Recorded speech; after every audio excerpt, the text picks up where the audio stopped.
Hello everyone, good afternoon. Good afternoon to all. I am Pooja and welcome back to my channel. So आज हम बात करने वाले हैं 3 अक्टूबर के करंट अफेयर्स के बारे में और आज के सेशन में देखते हैं कौन कौन सी खबरों को हमें कवर करना है। चलिए स्टार्ट कर लेते हैं आज का सेशन।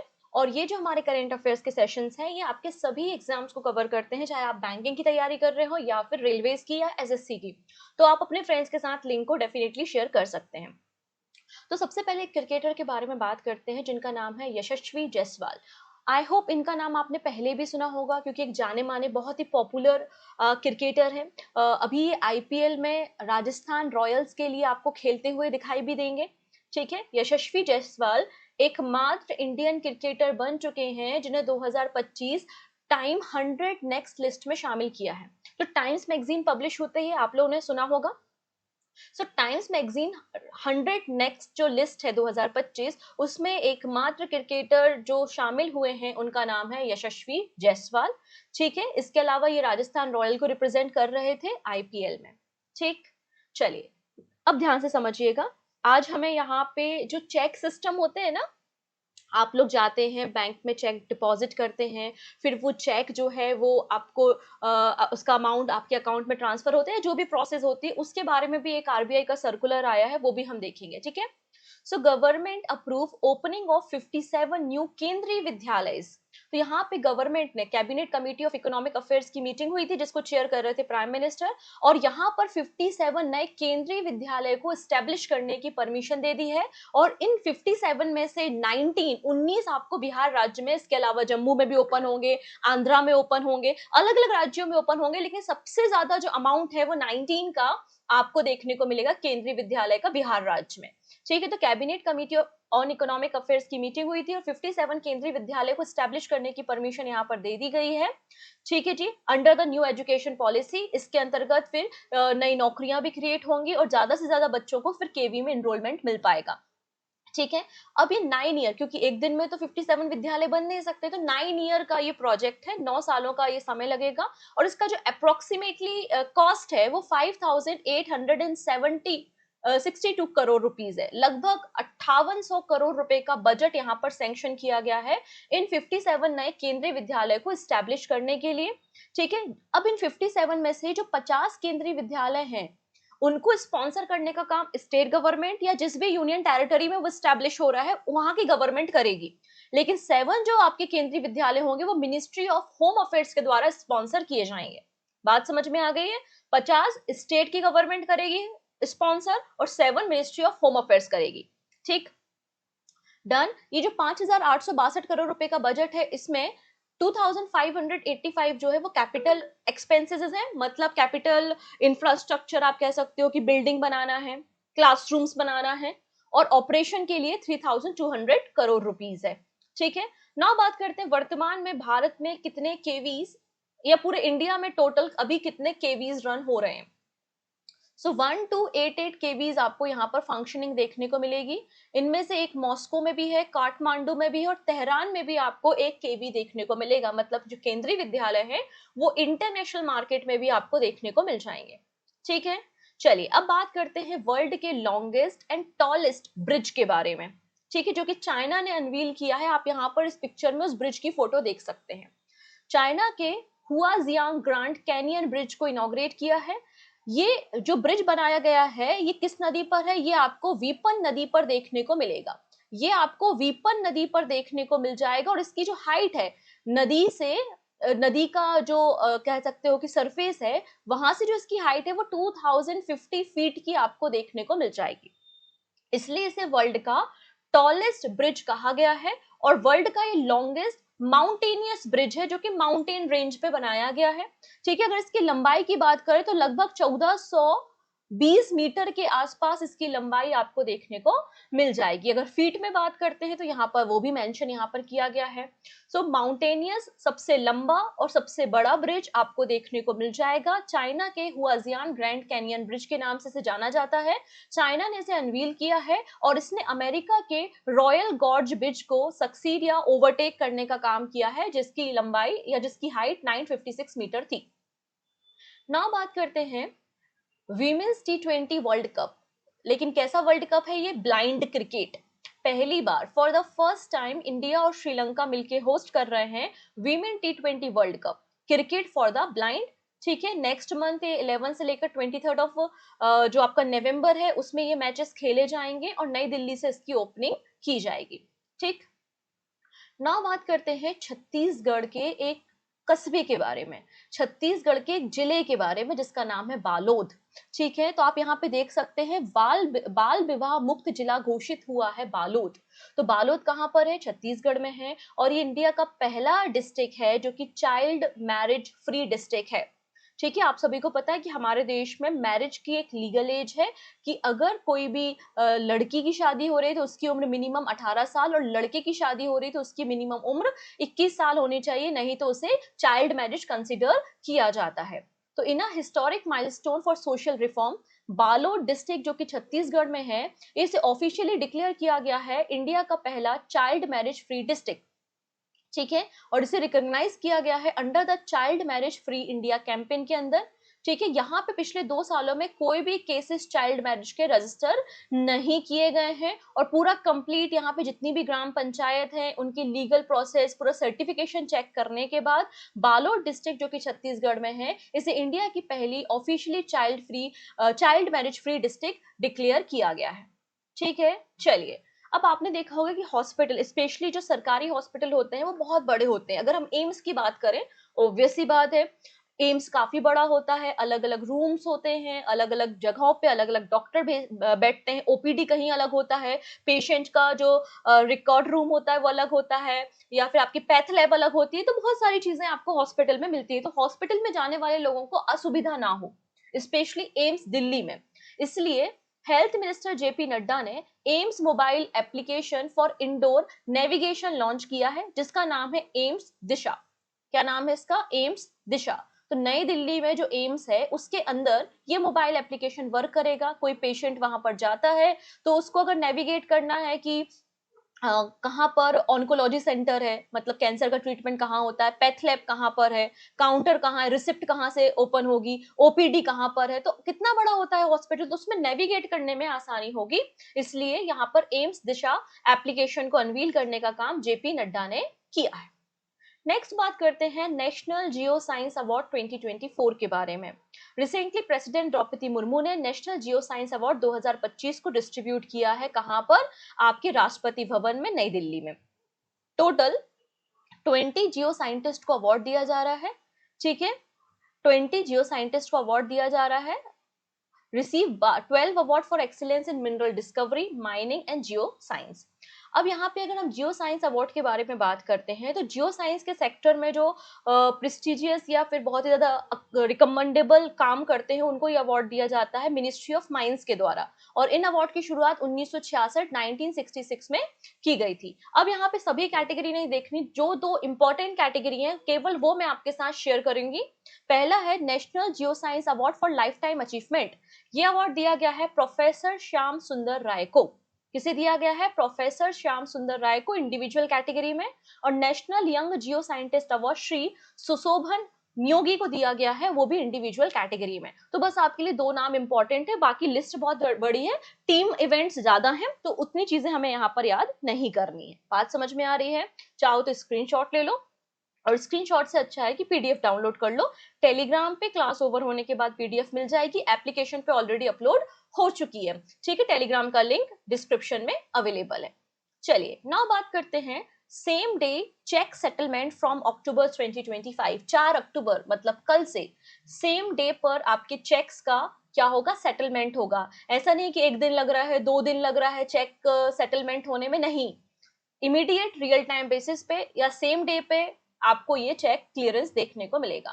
तो Reserve bank of India to conduct special cheque truncation system clearing on 3rd of October ahead of continue settlement launch on 4th of October।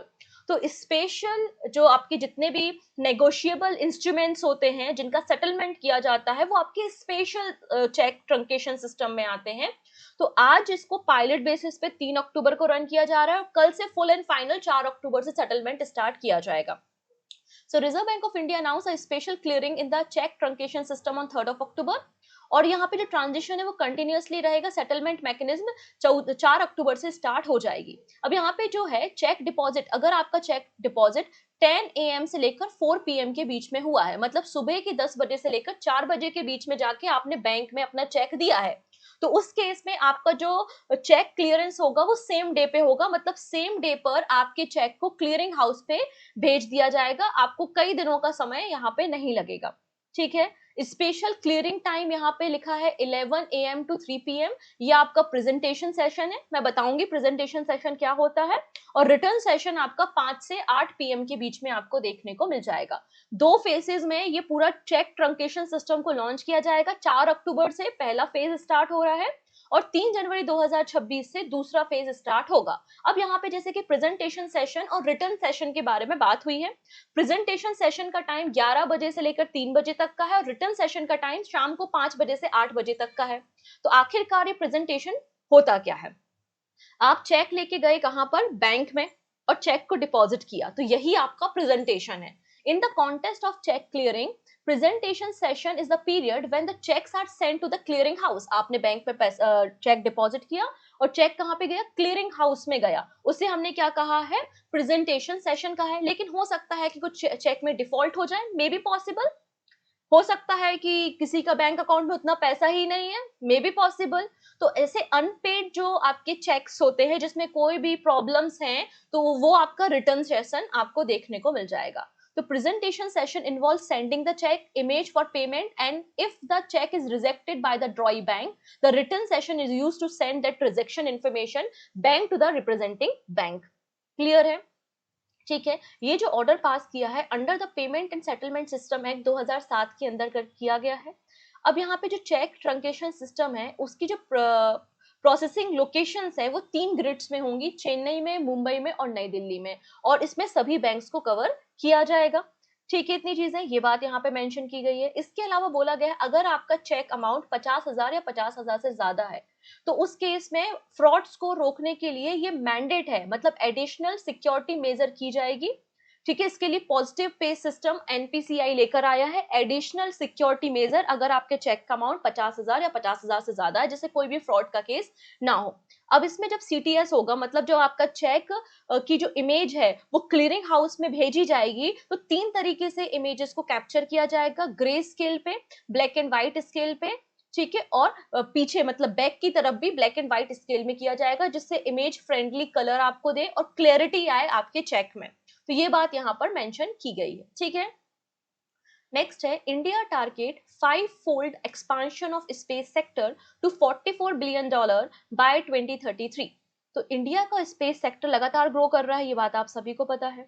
ठीक है, अभी हम ग्लोबली, हमारे देश का जो स्पेस सेगमेंट है, ग्लोबली हम 2% कंट्रीब्यूट करते हैं, लेकिन हम चाहते हैं हमारा कंट्रीब्यूशन 8% हो जाए। कब तक? 2033 तक। बात समझ में आ रही है? तो जब हमें अपना रिप्रेजेंटेशन बढ़ाना है तो ऑब्वियस सी बात है बजट भी ज्यादा लगाना पड़ेगा, ग्रोथ भी ज्यादा हमको दिखानी पड़ेगी। करेक्ट है?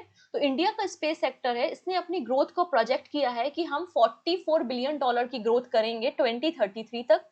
ठीक है, इसमें स्पेशली जो फोकस रहेगा वो अर्थ ऑब्जर्वेशन सैटेलाइट और नाविक सिस्टम पे, हमारा जो इंडिया का नेविगेशन सिस्टम है उस पे हमारा फोकस रहेगा।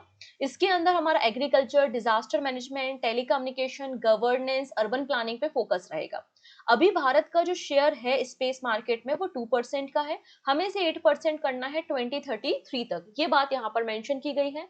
ये पीआईबी का डेटा है, आप इस पीआईबी के डेटा में देख सकते हो। इसमें बोला है कि भारत का रिप्रेजेंटेशन हमें 8% करना है। ठीक है, बाकी आप देख सकते हैं बाकी कंट्रीज के रिप्रेजेंटेशन कितने ज्यादा हैं, लेकिन अगर भारत की बात करें तो भारत में 400 प्राइवेट सेक्टर कंपनीज हैं, मतलब इंडिया वर्ल्ड में 5th नंबर पे आती है नंबर ऑफ स्पेस कंपनीज के मामले में। स्पेस कंपनी के मामले में भारत जो है वो नंबर 5th पर आपको देखने को मिल जाएगा। नाउ बात करते हैं कृषि मीडिया अवार्ड के बारे में। तो जो एग्रीकल्चर, मतलब जो हमारी खेती किसानी होती है, उसके क्षेत्र में जो पत्रकारिता करते हैं, जर्नलिज्म करते हैं, फार्मर को अवेयरनेस दिलाते हैं, उनके लिए ये अवार्ड दिया जाता है कृषि मीडिया अवार्ड। 11 अक्टूबर को ये अवार्ड डिस्ट्रीब्यूट किए जाएंगे। अवार्ड का distribution alumni association of university of agriculture science Bengaluru के द्वारा 11 अक्टूबर को किया जाएगा बेंगलुरु में। अच्छा, अब प्रश्न ये आता है कि कृषि मीडिया अवार्ड 2025 किसे दिया जा रहा है? तो ये अवार्ड दिया जा रहा है अमसी प्रसन्न कुमार को। ये अमसी प्रसन्न कुमार है जो कि एक जर्नलिस्ट है, मैसूर बेंगलुरु से ही बिलोंग करती हैं, मैसूर कर्नाटका से बिलोंग करती हैं। ठीक है, चलिए फर्दर डिस्कशन करेंगे, लेकिन उसके पहले ये भी पता होना चाहिए कि लास्ट क्लास में हमने क्या क्या सीखा था। तो लास्ट क्लास की कहानी को भी एक बार जल्दी से हम रिवाइज कर लेते हैं। ठीक है जी, चलो। तो पहली कहानी है, हमने 2 अक्टूबर को महात्मा गांधी जी और शास्त्री जी की बर्थ एनिवर्सरी थी। इसके अलावा international day of non violence भी सेलिब्रेट किया, 2007 से इसको मना रहे हैं। ठीक है, फिर इंडिया की बात करते हैं तो इकोनॉमी फ्रीडम इंडेक्स में इंडिया 128 नंबर पे आपको देखने को मिलेगा, सिंगापुर टॉप पर है। पीएम मोदी ने इटालियन जो प्राइम मिनिस्टर है जॉर्जिया मेलोनी, इनकी ऑटोबायोग्राफी का फोर जो कवर होता है, जो आपका 4 वर्ड्स होते हैं, फ्रंट कवर होता है, वो बनाया है, लिखा है। ठीक है, इसके अलावा जो आपकी pension fund regulatory development authority है, इन्होंने एनपीएस में कुछ रिफॉर्म्स किए हैं। मैंने सारे रिफॉर्म्स कल आपको डिटेल में बताए थे, नहीं देखे हैं, नहीं पढ़े हैं तो कल का वीडियो देख लेना। ठीक है, इंपॉर्टेंट है। फिर शीतल देवी के बारे में हमने बात की थी, ये पैरा आर्चर है हमारे देश की, और अभी जो वर्ल्ड पैरा आर्चरी चैंपियनशिप हो रही है साउथ कोरिया में, इसमें इन्होंने गोल्ड मेडल जीता है। भारत को टोटल 7 मेडल मिले हैं। जिया राय एक पैरा स्विमर है और रिसेंटली इन्होंने कैटिलिना चैनल यूएसए को क्रॉस करा है। ठीक है, इंडिया आईसीएओ की काउंसिल में रीइलेक्ट किया गया है। फिर हमने देखा था जो आपका यूरोपियन फ्री ट्रेड एग्रीमेंट है वो 1 अक्टूबर से इफेक्ट में आ चुका है। आरएसएस की 100 नंबर की सेंचुरी सेलिब्रेट की जा रही है। फिर हम लोगों ने कल आरबीआई मॉनेटरी पॉलिसी पे बात की थी, रेपो रेट को अनचेंज रखा गया है विच इज 5.5%। ठीक है, फिर इंडियन आर्मी ने टेंडर इशू किया है कि जो अनंत शस्त्र आपकी surface to air missile system है इसको प्रोक्योर करेगी, और इसका डेवलपमेंट डीआरडीओ ने किया है। फिर यहाँ पे जो गायतुंडे जी हैं जिन्होंने 1970 में एक कैनवास बनाया था, वो कैनवास की ऑक्शनिंग हुई है और 67 करोड़ रुपए में ये बिका है। फिर बथुकम्मा फेस्टिवल तेलंगाना स्टेट में बनाया जाता है और इसे 2 गिनीज वर्ल्ड रिकॉर्ड बनाए हुए हैं। ठीक है, आयुष मिनिस्ट्री ने प्रयास को लॉन्च किया है जो कि एक न्यूरो रिहैब सेंटर है, कहाँ पर, गोवा में। फीफा ने मैस्कॉट अनवील किया है 2026 के वर्ल्ड कप के लिए। क्या क्या है ये? क्लच अमेरिका के लिए, मैपल कनाडा के लिए, और जयू जो कि एक जगवार है मैक्सिको के लिए मैस्कॉट आपको देखने को मिल जाएगा। आईआईटी मद्रास को UN centre of excellence for AI के लिए नॉमिनेट किया गया है। आर वेंकटरमनी जो कि हमारे अटॉर्नी जनरल है, इनके टेन्योर को 2 साल के लिए बढ़ा दिया गया है। आरबीआई ने जो ways and means advance WMA limit है उसको 50,000 करोड़ रुपए कर दिया है। ठीक है, फिर बिहार की 2 हमने रामसर साइट देखी थी, गोकुल जलाशय और उदयपुर झील, और बिहार में total number of Ramsar sites की संख्या 5 हो चुकी है। फिर हमारे देश में 18 बायोस्फीयर रिजर्व है, जिनमें से 13 बायोस्फीयर रिजर्व यूनेस्को की लिस्ट में शामिल है। ठीक है, उनमें से एक cold desert biosphere reserve Himachal Pradesh में आपको देखने को मिलेगा। 7th edition SAFF under 17 football championship जो है इंडिया ने जीती है, बांग्लादेश को हराया है। ये चैंपियनशिप कोलंबो में हुई थी। ठीक है, और क्या देखा था, 9th addition of Asia cup के बारे में हमने बात की थी, इंडिया से जीता है पाकिस्तान को हराकर, और ये चैंपियनशिप यूएई में देखी गई थी। सबसे ज्यादा जो रन बना है वो अभिषेक शर्मा ने बनाए हैं। क्लियर है। फिर दिलजीत दोसांझ, इन्हें इंटरनेशनल एमी अवार्ड के लिए बेस्ट परफॉर्मर एक्टर की कैटेगरी में नॉमिनेट किया गया है। वहीं किरण देसाई की जो बुक है जिसका नाम है the loneliness of Sonia and Sunny, इसे भी नॉमिनेट किया गया है, शॉर्टलिस्ट किया गया है बुकर प्राइज 2025 के लिए। इंडिगो और एसबीआई ने मिलकर को branded premium credit card launch किए हैं। पीबी बालाजी को एमडी एंड सीईओ बनाया गया है टाटा मोटर्स का, और स्टैंडर्ड चार्टर्ड बैंक जो है वो गिफ्ट सिटी गुजरात में 7 अक्टूबर को क्या कर रहा है, अपनी ब्रांच ओपन कर रहा है, जहां पे डॉलर जो चेंजेस होते हैं, ट्रांजेक्शन होते हैं, वो आसानी से हो जाएगा डॉलर में। ठीक, नाउ बात करते हैं India bids farewell to iconic MiG 21 fighter jet. हम काफी लंबे समय से मिग 21 फाइटर जेट का इस्तेमाल कर रहे हैं, लेकिन अभी टेक्नोलॉजी थोड़ी सी पुरानी हो चुकी है। अब हम तेजस, राफेल जैसे जो एयरक्राफ्ट है उनके प्रोक्योरमेंट में लगे हुए हैं। तो फाइनली मिग 21 फाइटर जेट को अलविदा कह दिया है, इसका रिटायरमेंट हो चुका है, और लगभग 62 सालों से मिग 21 हमारी भारतीय सेवाओं में लगा हुआ था। तो after 62 year of service Indian air force retired the MiG 21, और ये जो सेरेमनी हुई थी रिटायरमेंट की, डीकमीशनिंग की जो सेरेमनी हुई थी वो चंडीगढ़ में हुई थी, और इनकी कमीशनिंग भी 1963 में चंडीगढ़ से ही हुई थी। तो रिटायरमेंट भी चंडीगढ़ से हुआ है और इनकी कमीशनिंग भी चंडीगढ़ से की गई थी। क्लियर इतनी चीजें। डन। अब इनके रोल्स देखो, जैसे कि 1965 और 1971 का जो बैटल हुआ था उसमें मिग 21 आपको देखने को मिलेगा। इसके अलावा जो बालाकोट की स्ट्राइक हुई थी, कारगिल का जो कॉन्फ्लिक्ट हुआ था, इन सभी ऑपरेशन में मिग 21 आपको फाइटर जेट देखने को मिल जाएगा। नेक्स्ट है reserve bank of India direct banks to clear unclaimed deposit in 3 months drive. अब यहाँ पे देखो आरबीआई ने क्या कहा है कि 3 महीने, मतलब अक्टूबर नवंबर से लेकर दिसंबर तक, ये 3 महीने हैं, इसमें आपको क्या करना है, जो अनक्लेम डिपॉजिट हैं उन्हें क्लियर करना है। ये बात आरबीआई ने एक अपने सर्कुलर में पास की है। अनक्लेम डिपॉजिट क्या होते हैं, अगर आपका कोई सेविंग अकाउंट या करेंट अकाउंट है जिसमें पिछले 10 सालों से कोई भी एक्टिविटी नहीं हुई है, ठीक है, या आपने एफडी कराई थी, 10 साल उसके हो चुके हैं मैच्योरिटी हुए और आपने उसे विड्रॉ नहीं किया है, तो ऐसे सभी जो अकाउंट्स होते हैं वो आपके क्या कहलाते हैं, अनक्लेम डिपॉजिट कहलाते हैं। ये अनक्लेम डिपॉजिट जो है, इस प्रकार के जो फंड होते हैं वो ट्रांसफर हो जाते हैं कहाँ पर, depositor education and awareness fund के रूप में। इसे मैनेज करने का काम आरबीआई करता है, लेकिन यहाँ पर बैंक फंड को निकालने के लिए कभी भी क्लेम कर सकते हैं। तो यहाँ पे जो आपका अनक्लेम डिपॉजिट है उसके 3 महीने में क्लियरेंस किया जाना चाहिए, आरबीआई ने कहा है। अगर आपसे क्वेश्चन आता है कि डिपॉजिटर एजुकेशन और अवेयरनेस फंड को कौन हैंडल करता है, तो आरबीआई इसे हैंडल करता है। मार्च 2025 के अकॉर्डिंगली हमारे देश में जो अनक्लेम डिपॉजिट है वो 78,000 करोड़ रुपए का आपको देखने को मिल जाएगा। अनक्लेम डिपॉजिट, जैसे कि आपने कोई 10 साल 20 साल पहले कोई अकाउंट खोला होगा, अब आपको पता ही नहीं, उसके बारे में जानकारी नहीं है, तो आप क्लेम कैसे करो। तो अगर आप अपने अनक्लेम डिपॉजिट देखना चाहते हो तो आपको उद्गम पोर्टल पे विजिट करना पड़ेगा। उद्गम का मतलब होता है unclaimed deposit gateway to access information. एक सिंगल ऑनलाइन सर्च आपको यहाँ पर देखने को मिल जाएगा, ठीक है। नेक्स्ट बात करते हैं फसई के बारे में। FSSAI launches licensing portal for Ayurveda Aahar product. अब देखो जितने भी चाहे वो मैगी हो या कोई भी प्रोडक्ट्स हो, सब में फसई की रेटिंग होती है, फसई के द्वारा अप्रूव्ड होता है, राइट। वैसे ही जो आयुर्वेदा आहार है, अगर आयुर्वेदा आहार को भी कोई लॉन्च करना चाहता है, कोई मैन्युफैक्चरिंग कंपनी उसे मैन्युफैक्चर कर रही है, तो फसई के जरिए आपको क्या करना पड़ेगा, लाइसेंस लेना पड़ेगा। तो उसके लिए एक portal specially for Ayurveda Aahar product के लिए एक स्पेशल पोर्टल लॉन्च किया है फसई ने। तो food safety and standard authority of India ने ऑफिशियली एक dedicated licensing and registration portal launch किया है फॉर आयुर्वेदा आहार प्रोडक्ट, ठीक है, food safety compliance system portal के नाम से। इसमें आयुर्वेदा आहार का मतलब है जिसमें ट्रेडिशनल आयुर्वेदिक फूड है, जो हमारे एंशियंट टेक्स्ट से इंस्पायर है, जो हेल्दी प्रोडक्ट्स होते हैं उनको हम आयुर्वेदा प्रोडक्ट के नाम से जानते हैं, ठीक। नेक्स्ट है Dubai launches the Dubai autonomous zone. Dubai ने लॉन्च किया है Dubai autonomous zone, blank kilometre corridor for driverless vehicles. जैसे कि कार है उसमें ड्राइवर की जरूरत नहीं है, रोबो बाइक्स है, रोबो मोटर्स है, मतलब जो ड्राइवरलेस व्हीकल्स हैं उसके लिए दुबई ने एक दुबई ऑटोनोमस जोन बनाया है। ये कितने किलोमीटर का है, तो करेक्ट आंसर है 15 किलोमीटर, 15 किलोमीटर का ये बनाया गया है। तो दुबई ने दुबई ऑटोनोमस जोन की शुरुआत की है। ये 15 किलोमीटर का जोन है या कॉरिडोर है जो कि ड्राइवरलेस व्हीकल होगा, ठीक है, और ये 2026 से ऑपरेशन में आ जाएगा। और इसको कंप्लीटली मतलब 25% हमको दुबई, मतलब इनका टारगेट है कि दुबई की और भी रोड्स को हमें ऑटोनोमेशन करना है। तो 25% ऑटोनोमस जो हो जाएंगी वो 2030 तक आपकी ट्रिप्स हो जाएंगी, 15 किलोमीटर की आपको देखने को ही मिल जाएगी, ठीक है। नेक्स्ट बात करते हैं। अब आप लोगों ने देखा होगा कई सारी हमारे देश में सेंट्रली स्पॉन्सर्ड स्कीम चलती हैं। सेंट्रली स्पॉन्सर्ड स्कीम, देखो दो प्रकार की स्कीम्स होती हैं, एक सेंट्रल सेक्टर स्कीम होती है और एक सेंट्रली स्पॉन्सर्ड स्कीम होती है। सेंट्रल सेक्टर स्कीम वो होती है जिसमें सभी 100% जो फंड है, 100% फंड सेंट्रल गवर्नमेंट देती है।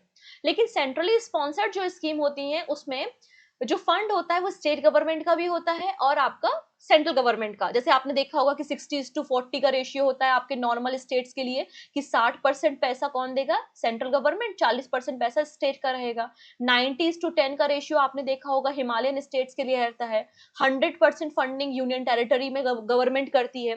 तो इस तरीके की जो स्कीम होती है वो सेंट्रली स्पॉन्सर्ड स्कीम होती है। अब सेंट्रली स्पॉन्सर्ड स्कीम के लिए एक सर्कुलर लेकर आया गया है। बोला गया है कि सेंट्रल स्पॉन्सर्ड स्कीम में जो सेंट्रल गवर्नमेंट पैसा देता है वो स्टेट गवर्नमेंट के पास नहीं जाएगा, क्योंकि इस केस में हो क्या रहा है कि बहुत ज्यादा डिले हो रहा है, फंड का गलत उपयोग भी किया जाता है, बेनिफिशियरी तक फंड पहुंच नहीं पा रहा है। तो इस केस में क्या किया जाएगा, आरबीआई के जरिए ये फंड ट्रांसफर होगा, ठीक है। तो central will route the fund for all central centrally sponsored scheme with an aggregated annual budget outlet of 5 lakh crore rupees through the RBI. 1 नवंबर से 2025 से इंडियन गवर्नमेंट ने एक चैनल बनाया है कि सेंट्रली स्पॉन्सर्ड स्कीम के लिए जो भी बजट जाता है वो डायरेक्टली थ्रू द आरबीआई जाएगा ई कुबेर प्लेटफॉर्म पे, ठीक है, एक स्पेशल नोड के जरिए। प्रीवियसली स्टेट ट्रेजरी डिपार्टमेंट में ये फंड जाता था, लेकिन प्रॉपरली इसका इस्तेमाल ना होने के कारण, मिसयूज होने के कारण, ठीक है, इस तरीके के स्टेप्स यहाँ पर लिए जा रहे हैं। अंत में आता है एक क्वेश्चन जिसका आंसर कमेंट सेक्शन में आपको बताना है कि नेशनल जियो साइंस अवार्ड किस मंत्रालय के द्वारा दिया जाता है? Ministry of science and technology, ministry of mines, ministry of finance या फिर मिनिस्ट्री ऑफ होम अफेयर्स। जो भी सही आंसर आपको लगता है आप कमेंट सेक्शन में मुझे बताइएगा। बाकी सारी बातें नेक्स्ट वीडियो में करेंगे। Thank you so much, take care and bye bye.